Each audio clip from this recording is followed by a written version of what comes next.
नमस्कार, live cities में आपका स्वागत है। मैं हूं आपके साथ प्रीति झा। बीजेपी के प्रदेश अध्यक्ष सम्राट चौधरी ने तुलसीदास की जयंती समारोह में एक विवादित बयान दे दिया था। उन्होंने कहा था कि देश 1947 को आजाद हुआ था, लेकिन हम इस आजादी को नहीं मानते हैं, बल्कि जब 1977 में नई सरकार बनी थी तो असली आजादी हम उसी को मानते हैं। देखिए, अब सम्राट चौधरी के इस बयान को लेकर जदयू एमएलसी नीरज कुमार का भी गुस्सा फूट पड़ा है। इनके ऊपर बरस पड़े हैं और कहने लगे हैं फर्जी पगड़ीधारी, ज्ञान का अभाव। क्या कुछ कह रहे हैं और किस तरीके से सम्राट चौधरी ने उस बात को कही थी और फिर उस पर नीरज कुमार क्या कुछ कहते हुए नजर आ रहे हैं, सुनिए। भारतीय जनता पार्टी का जो स्वरूप है और आदरणीय चौबे जी तो जनसंघ काल से लगातार कमिश्नर की और दोनों आदमी काम कर रहे हैं। लंबे समय से इन लोगों ने जेपी के नेतृत्व में भी बिहार को आगे बढ़ाया और जेपी के नेतृत्व में संजय जेपी जी के द्वारा ये लोकतंत्र की पहली स्थापना। मैं 1947 में आजादी मानने वाला व्यक्ति नहीं हूं।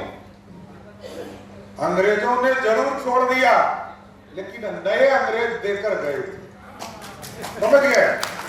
और मैं संपूर्ण आजादी जो पटना के धरती से निकला और जो 1977 में पहली आजाद नई सरकार बनी, मैं उसी को संपूर्ण क्रांति मानता हूं। ये था भारत।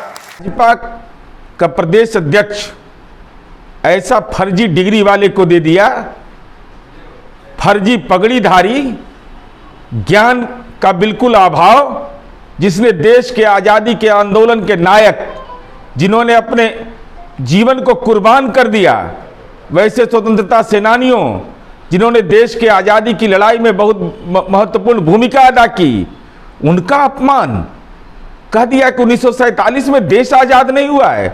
तो नरेंद्र मोदी, आप देश के प्रधानमंत्री हैं, जेपी नड्डा आप अपनी पार्टी के अध्यक्ष हैं, तो आप यह जुबान खोलिए कि आखिर क्या कारण है कि 1947 को आजादी का जो आंदोलन का जो परिणति हुआ था उसको नहीं माना जाएगा।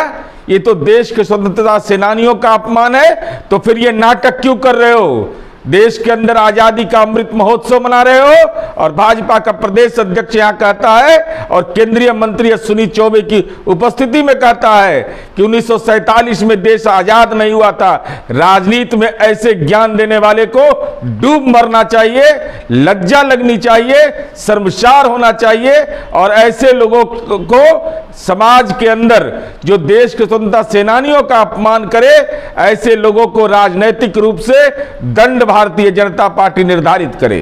तो आपने उस बयान को सुना जिसमें सम्राट चौधरी आजादी को लेकर बड़ी बात कह रहे हैं और वहीं नीरज कुमार जदयू एमएलसी सम्राट चौधरी पर बरस पड़े हैं, कह रहे हैं कि ज्ञान ही नहीं है, ज्ञान का अभाव है। और वहीं नरेंद्र मोदी से भी कह रहे हैं और बीजेपी के राष्ट्रीय अध्यक्ष जेपी नड्डा से भी कह रहे हैं कि इतना बड़ा उन्होंने पाप किया है, क्योंकि देश को स्वतंत्रता दिलाने में जो स्वतंत्रता सेनानियों ने अपनी जान दी थी, उनका इस तरीके से अपमान हो रहा है। अब तो आप अपना मुंह खोलिए। बने रहे लाइव सिटीज के साथ। अगर आपने हमारे चैनल को सब्सक्राइब नहीं किया तो सब्सक्राइब कर दें, फेसबुक पेज को लाइक कर दें। वीडियो देखने के लिए आपका धन्यवाद।